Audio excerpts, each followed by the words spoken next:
এতদিন বিভিন্ন fake link বা অ্যাপসের মাধ্যমে যারা প্রতারণা চালাতো আপনার সাথে তাদের দেখে নিন। হ্যাঁ, পুজোর আগেই যেন প্রতারণা চক্রের এক বড়সড় পর্দাফাঁস। যারা আমাদের দুর্বলতার সুযোগ নিয়ে নানান প্রলোভন দেখিয়ে নীরব ঘাতকের মতন ব্যাংকের অ্যাকাউন্টে ফাঁকা করে দিত, আজ তারাই পড়ল ধরা। তবে একবার চিনে রাখুন তাদের।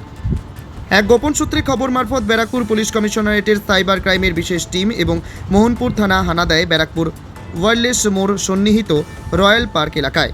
দুটি ভাড়া বাড়িতে তল্লাশি চালিয়ে সাইবার প্রতারণার অভিযোগে পুলিশ 8 যুবককে গ্রেপ্তার করেছে। ধৃতদের মধ্যে 5 জন ঝাড়খণ্ডের ও 3 জন বিহারের বাসিন্দা। ধৃতদের কাছ থেকে পুলিশ 31টি স্মার্টফোন, 8টি ল্যাপটপ, 20টি এটিএম কার্ড, নগদ 2,38,000 টাকা নগদ উদ্ধার করেছে। তাছাড়া একাধিক ব্যাংকের পাসবই ও একটি ডায়েরি উদ্ধার করেছে পুলিশ। বৃহস্পতিবার ব্যারাকপুর পুলিশ কমিশনারেটের গোয়েন্দা প্রধান চারু শর্মা সাংবাদিক বৈঠক করে জানান, বুধবার রাতে সাইবার ক্রাইম বিভাগ এবং মোহনপুর থানা দুটি ভাড়া বাড়িতে হানা দেয়। সেখান থেকে 8 জনকে গ্রেপ্তার করা হয়েছে। এরা মূলত লিঙ্ক এবং অ্যাপসের মাধ্যমে প্রতারণা চক্র চালাতো। গোটা দেশ জুড়েই এরা প্রতারণার জাল বিছিয়েছিল। স্থানীয় স্তরে কেউ জড়িত কিনা তা খতিয়ে দেখা হচ্ছে।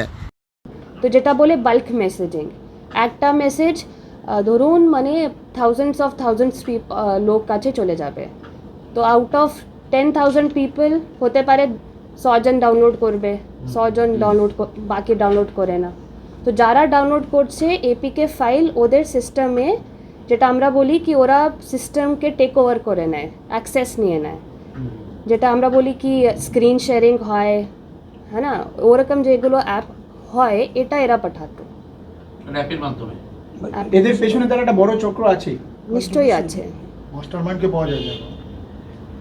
ম্যাম, এরা কি ইলেকট্রিক বিল এরকম কিছু করতো না? মানে আমরা কিভাবে? বিভিন্ন প্রকারে পেয়েছি। আমরা এরকমও পেয়েছি কি এদের কাছে কিছু, যেটা ব্যাংকে আপনার অ্যাপ্লিকেশন থাকে না, ফর এক্সাম্পল এসবিআই ব্যাংকে একটা অনলাইন ব্যাংকিংয়ে একটা অ্যাপ্লিকেশন থাকে, তো সেম ওরকম দেখতে আপনি যদি দেখবেন ভাবা যাবে কি অরিজিনাল আছে, ফিশিং অ্যাপ।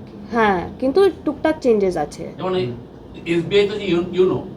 হ্যাঁ, এক্সাম্পল দিলাম, অনেক ব্যাংকে তো অনলাইন অ্যাপ্লিকেশনস থাকে, তো যে ওখানে 2-3টে জিনিসটা থাকে না কি, একটা লোগো মতো থাকবে, লোগোতে টুকটাক চেঞ্জেস থাকবে, কি আপনি যখন ফার্স্ট টাইম দেখবেন ওটা আপনি নোটিস করবেন না, আপনি ভাববেন কি ওটা অরিজিনাল আছে।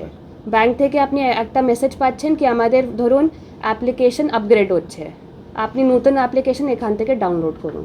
তো এই প্রকারে আমরা বিভিন্ন অ্যাপ্লিকেশনস পেয়েছি এদের কাছে। মূলত কি অ্যাপস ব্যবহার করি এই প্রতারণা চক্র করতো? অ্যাপস বা লিঙ্ক যেটাতে ম্যাডাম, ব্যাংকে করে একটা গেমিং অ্যাপ আছে, ওখানে একটা ফিচার থাকে যেখানে আপনি চ্যাট করতে পারবেন। এই টাইপের অনেকই গেমিং অ্যাপস থাকে। তো আপাতত যেটা আমাদেরকে বলেছে কি এইভাবে ওদের সাথে একটা পরিচয় হয়। ব্যারাকপুর থেকে বিশ্বজিৎ নাথের রিপোর্ট, কেবি নিউজ বাংলা।